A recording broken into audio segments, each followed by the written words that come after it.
Hey everybody, thanks so much for joining us.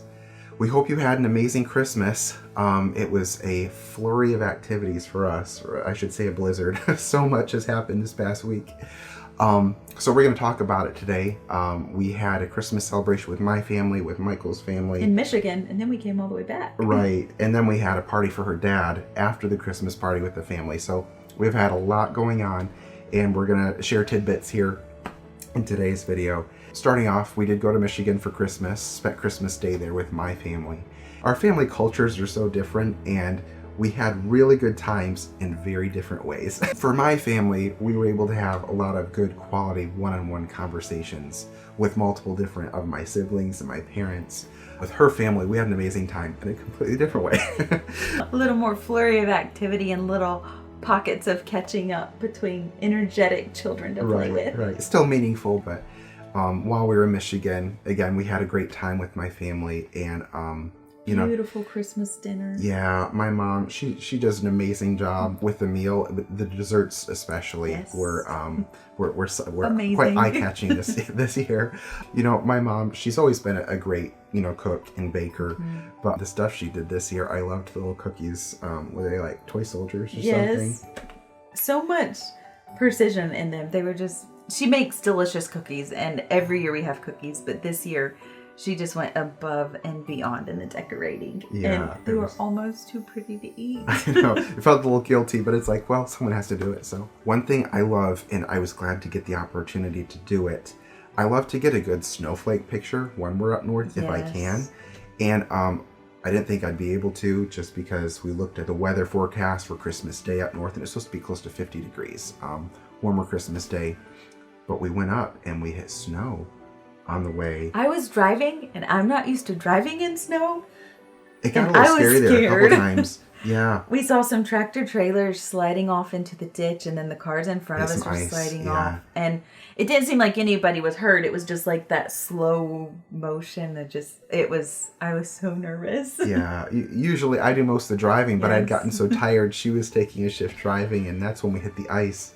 So the Lord protected us. No, it was good. Brenda's like, do you want to pull over on the side of the road and we'll change drivers? I was like, no, I don't want to get anywhere near where they slid. Just take it slow. Take it slow. He coached me through the ice. Put your hazards on. We're not in a hurry. He coached me very patiently, and I took it probably slower than I needed, but it was a good experience. I learned a little bit. You did amazing. So that was a eventful drive up. Yes, and because of the snow, we had a white Christmas, and I didn't think we were going to get it, but we did, and we got it to Michigan. And it was beautiful. There was snow everywhere. It was so pretty. Mm-hmm.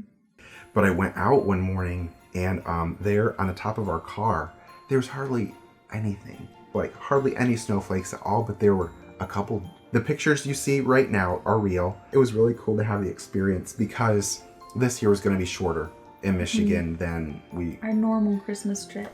Right, because her family gathering was going to be after Christmas Day this year. A lot of times it's earlier in December, but just with family schedules and stuff, it was going to work and combine it with your dad's party. So we headed back the day after Christmas to come back down to Tennessee. My siblings live all sprawled across the country, so it was really nice being able to see several of them. It was just really special. Yeah. I feel like with his siblings scattered, so he's 8 of 10, and so a lot of his siblings are older than us, and so it was just having a chance to catch back up with them and just meaningful times with what's going on, what the Lord's doing, where their jobs are at. It was just a really, really special visit. So then we came back down to Tennessee, and a whole flurry happened, but it wasn't snow flurry. No, just it activity. Was energetic cousins that were very happy to be together. We went straight to the cabins, actually, to meet up with my family for Christmas, and then the next day to celebrate Dad's 60th birthday. And most of my siblings were able to come in for this. John and Alyssa were not able to travel, and Jackson and Emerson weren't able to come. And sadly, Josie's family got the flu Christmas Day, and so they were here, but they couldn't join us.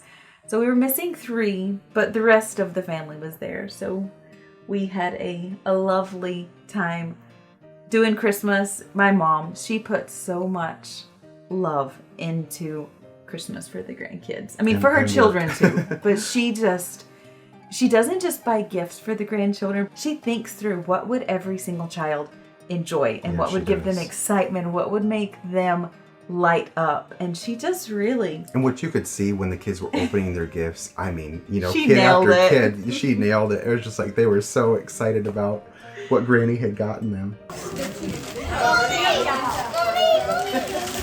There's so much love and detail and thought into would they like this, and I don't even know how she does it. I don't know how she did it as a mom. Keep track of all of it, yeah. With all 19 and all of our spouses, but now the grandchildren, and I feel like it's the highlight of her year. She plans for Christmas all year to be able to give to the kids, and it was a whirlwind of fun, and the kids patiently waiting their turn and showing all their cousins what they got. It was just a really, really fun evening, and having Mama Dane and Papa Bill here for that. They, you know, don't travel as much as they used to, so they've not been back since Valentine's Day, and it is so incredible to have them with us. And sometimes Papa doesn't remember who the grandkids are, but my dad's a lot like him, and he loves people. He thrives off of in people. He loves to talk, and he has memories that come back as you remind him of stories, and I feel like he gets so excited to have kids around and people around, and Mama Jane's just wonderful, and the children and the grandchildren and the great-grandchildren adore her. So different pockets through the night, you'd see him just run up and hug her and kiss her, and she'd have a baby. So it was just really, really wonderful to have them with us for the weekend and to celebrate Dad. Yeah, and Michael had mentioned it before, but her mom's amazing skill at just knowing the grandkids and what they would appreciate, what they would like. So kudos to her for that, but also kudos to your dad for every Christmas celebration. It's always nice to have that anchoring point of, you know, what is the holiday all about, and to share the Christmas story. And so your dad does that every Christmas year. celebration for the grandkids.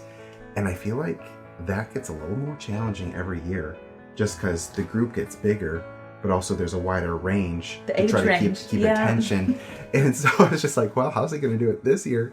And I felt like he did amazing. He did. By and large, the kids sat there, you know, for most of it, and he does a good job at keeping attention. And the kids were engaged. Their little hands would pop up because they'd want to say what part of the story was coming next, and the shepherds and the wise men, and you know, he was just down on their level. And I feel like Dad has always been great about that. I remember my childhood, him making Bible time come alive, and he's carried that over. So that was super fun watching them, and took me back for a second to, you know, me watching Dad. So yeah, but the next day, the activity continued on.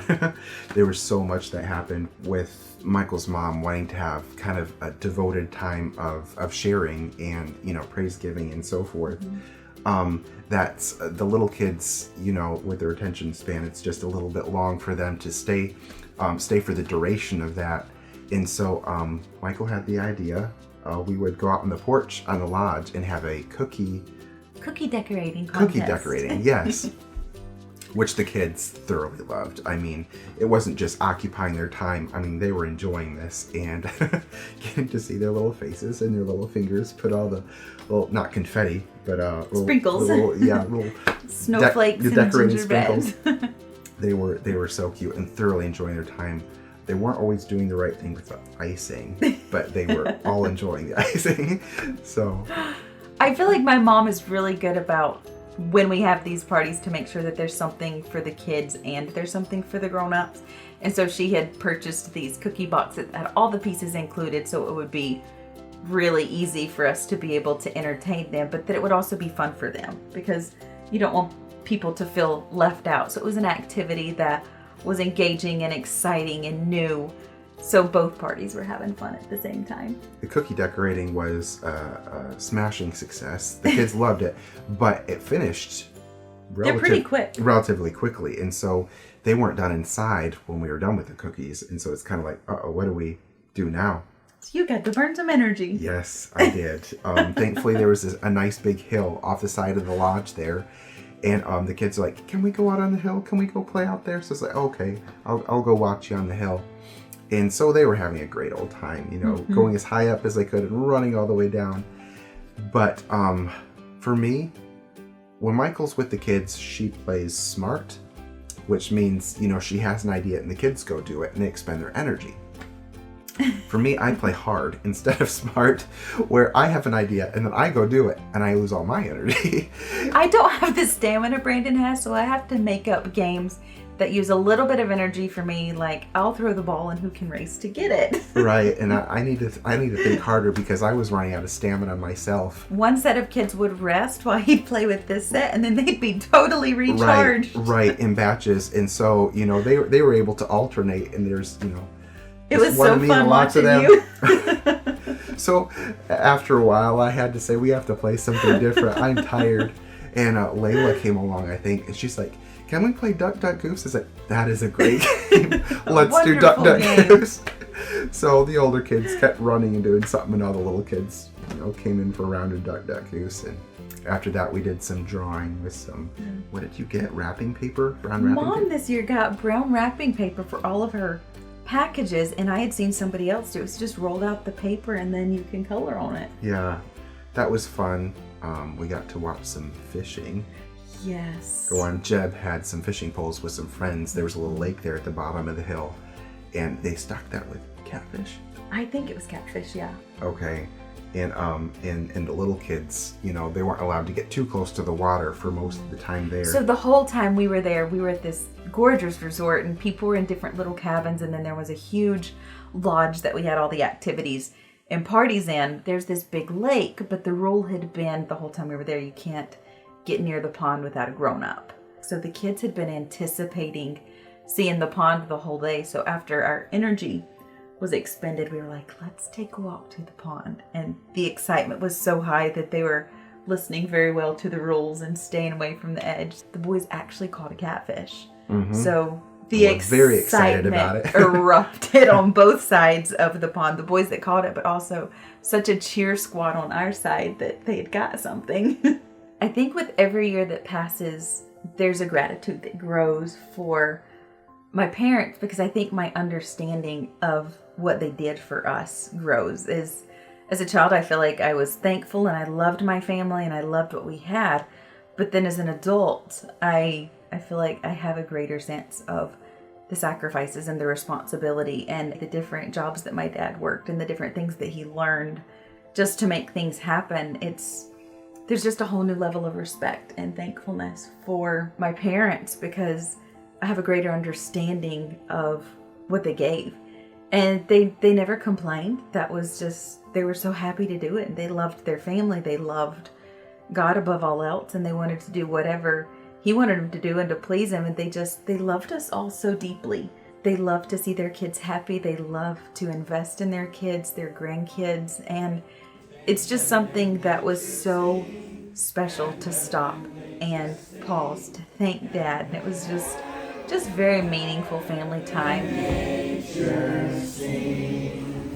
So it was a really special time with Michael's family. It was kind of a nice closeout to 2024, I guess. This year has been crazy. A lot has happened. Very full. Yeah. Looking forward to next year, though, 2025. We actually have some changes. Personally, YouTube has been quite an adventure. We've learned a lot this year. And we do appreciate your patience with us as we've been learning this process, because it was so new to us. It took a lot more time than we anticipated this past year, so we're going to be kicking back our content a little bit. We'll be shooting for twice a month, so every other week or so. We will be dropping our children's content at this time. I don't know if we'll pick up, more of that in the future, but for now, that's something that we're gonna be focusing on some other things this coming year. We do still want to stay in touch, so we hope to see and hear from you in the new year with the videos every other week or so. And do thank you again for your interest. We very much appreciate that. We do feel super grateful just to be able to connect. We feel grateful that you guys are even interested in our lives, and it has been very helpful. Like Brandon said, YouTube was so new for both of us. We weren't really even YouTube watchers. So just learning what you guys are interested in, and we so appreciate the comments, the feedback, the messages, just kind of letting us know as we, learn, and being patient with us. It's been such a fun thing that we've done together, and we're looking forward to the new year and look forward to seeing you guys every other week. Yeah. So thank you so much for joining us this week, and we hope you have an amazing, God-blessed new year, and we hope to see you in 2025.